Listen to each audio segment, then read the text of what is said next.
Hulk Marvel और MCU का एक ट्रू आइकन है। उसकी एमसीयू जर्नी में उसने बहुत से उतार चढ़ाव देखे हैं और हल्क ही एक ऐसा कैरेक्टर है जिसको ऑडियंस ने एमसीयू में बहुत ज़्यादा बदलते हुए देखा है। द इनक्रेडिबल हल्क वाले मॉन्स्टर जैसे हल्क से लेकर एंड गेम के प्रोफेसर हल्क तक हल्क की एमसीयू जर्नी में बहुत से ग्रेट मोमेंट्स रहे हैं। तो आज इस वीडियो में हम हल्क के 10 बेस्ट एमसीयू मोमेंट्स के बारे में बात करेंगे। So watch this video till the end.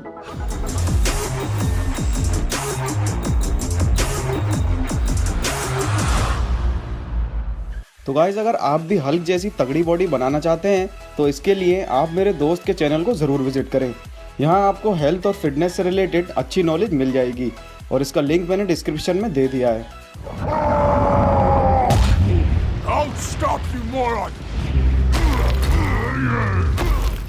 Thor Ragnarok में जब सर्टार एसगार्ड को डिस्ट्रॉय कर रहा था तब वो हम सबके लिए एक सैड और ड्रामेटिक सीन था। और हो भी क्यों ना, एसगार्ड थॉर का घर था, पर हेला को हराने के लिए एसगार्ड का तबाह होना ज़रूरी था। लेकिन ये ड्रामेटिक सीन एकदम से बदल गया जब हल्क सर्टार को देखकर चिल्लाता हुआ उस पर चढ़ गया। यहाँ ना तो हल्क को प्रोवोक किया गया था और ना ही उसे सर्टार से लड़ने को कहा गया था। लेकिन हल्क का अपना सिंपल सा रूल है, जहाँ भी बड़े मॉन्स्टर को देखो वहीं उस पर टूट पड़ो। ये लड़ाई बहुत ज़्यादा इंटरेस्टिंग हो सकती थी अगर थॉर और वॉल्किरी बीच में ही हल्क को ना रोकते।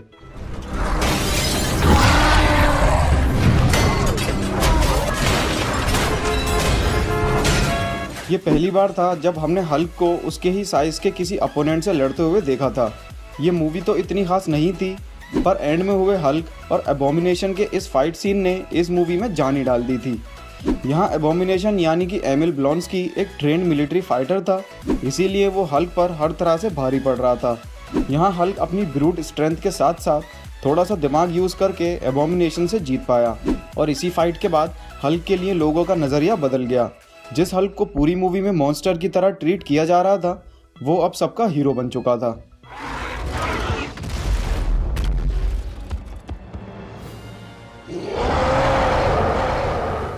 थॉर रैग्नारॉक में हमें थॉर और हल्क दोनों की एक अमेजिंग जर्नी देखने को मिली।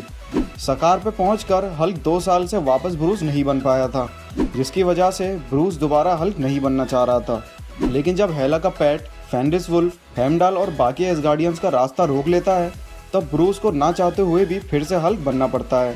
फेंरिस वुल्फ और हल्क का ये फाइट सीन बहुत ज़्यादा एक्साइटिंग था, जिसने मूवी के क्लाइमेक्स को और भी ज़्यादा इंटरेस्टिंग बना दिया था। चलो यार, थोड़ा खाओ पियो, बॉडी बनाओ। ये क्या हल बना रखा है? लो अंडे शंडे खाओ। इन्फिनिटी वॉर में थेनोस से पिटने के बाद हल्क बाहर नहीं आना चाहता था, पर एंड गेम में 5 साल बीत जाने के बाद ब्रूस ने खुद को और हल्क को एक ही बॉडी में रखना सीख लिया था और फिर हमें मोस्ट अवेटेड स्मार्ट हल्क देखने को मिला।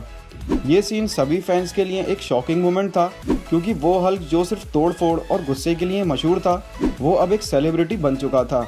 हल्क के इस ट्रांसफॉर्मेशन से उसकी एमसीयू जर्नी में एक बहुत बड़ा चेंज आया और उम्मीद है कि आने वाली Disney plus series she Hulk में हमें स्मार्ट हल्क की नई नई एबिलिटीज देखने को मिलेंगी।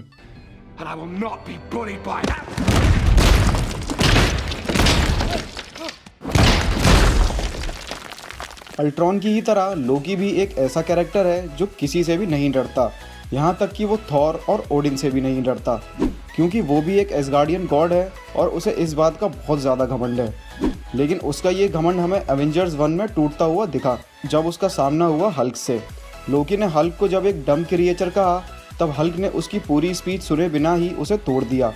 इस सीन में हल्क को अपनी स्ट्रेंथ दिखाने का मौका मिला और ये मोमेंट एवेंजर्स 1 के सबसे फनी सीन्स में से एक बन गया।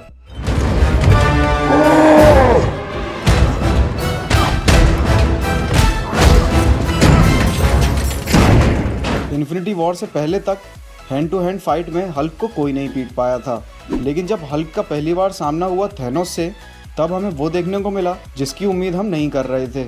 थेनोस ने बड़ी आसानी से हल्क के इस गुस्से को शांत कर दिया और वो भी बिना किसी इन्फिनिटी स्टोन का यूज़ किए। भले ही इस फाइट में हल्क हार गया, लेकिन फिर भी एमसीयू में ये हल्क का एक बहुत यादगार मोमेंट था जिसने हल्क के पूरे एमसीयू फ्यूचर को ही बदल दिया था।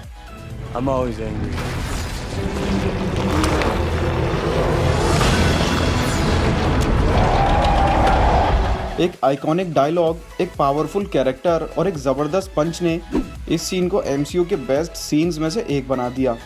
इस पूरी मूवी में बैनर खुद को हल्क बनने से रोकता रहा, क्योंकि इससे पहले सबको लगता था कि बैनर का हल्क पे कोई कंट्रोल नहीं है।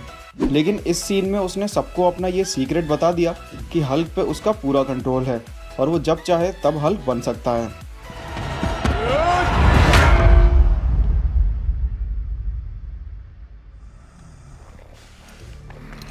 हल्क और थॉर ही एमसीयू के स्ट्रॉन्गेस्ट अवेंजर्स हैं, जिनके पास ज़बरदस्त स्ट्रेंथ है। इसीलिए इन दोनों की फाइट का ऑडियंस को हमेशा इंतज़ार था।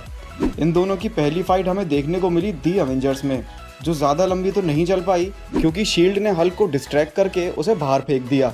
लेकिन एक दमदार फाइट हमें देखने को मिली थॉर रैग्नारॉक में, जहां थॉर के पास म्योनिर भी नहीं था, लेकिन फिर भी वो हल्क को आसानी से हरा सकता था।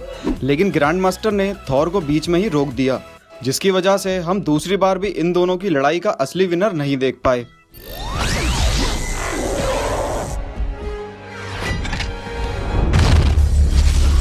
हल्क बस्टर को बैनर और टोनी दोनों ने मिलकर हल्क को काबू करने के लिए बनाया था। इस आर्मर का साइज भी हल्क से ज़्यादा था और हल्क की स्ट्रेंथ की बराबरी करने के लिए इसको बहुत बड़े बड़े आर्क रिएक्टर्स पावर दे रहे थे। इसके अलावा इस आर्मर के बैकअप के लिए वेरोनिका भी तैयार थी। लेकिन इतना सब होने के बाद भी हल्क इस आर्मर पे भारी पड़ रहा था, लेकिन टोनी ने फिर भी हल्क को कंट्रोल कर ही लिया था।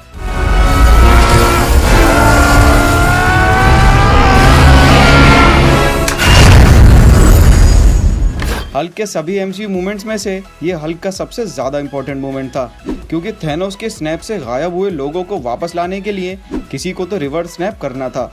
लेकिन वहाँ हल्क के अलावा कोई भी इन्फिनिटी गॉन्टलेट से निकले रेडिएशन को नहीं झेल सकता था। इसीलिए इस काम के लिए हल्क ने खुद को आगे किया और बहुत ज़्यादा स्ट्रगल करने के बाद वो ये स्नैप कर पाया, जिससे सभी वापस आ गए।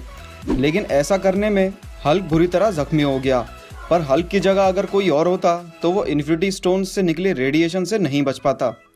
सो गाइस, आज की वीडियो में बस इतना ही। आप मुझे कमेंट में बताएं कि आपके हिसाब से हल्क का बेस्ट एमसीयू मोमेंट कौन सा था, और जाने से पहले इस वीडियो को लाइक और हमारे चैनल को सब्सक्राइब करना ना भूलें। मिलते हैं अगली वीडियो में, and thanks a lot for watching this video.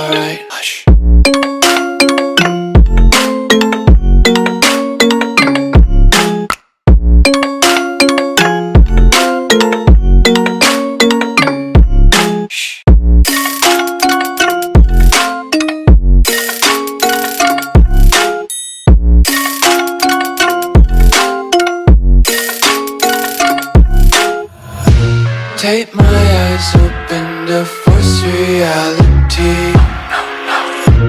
Why can't you just let me eat my weight in glee? I live inside my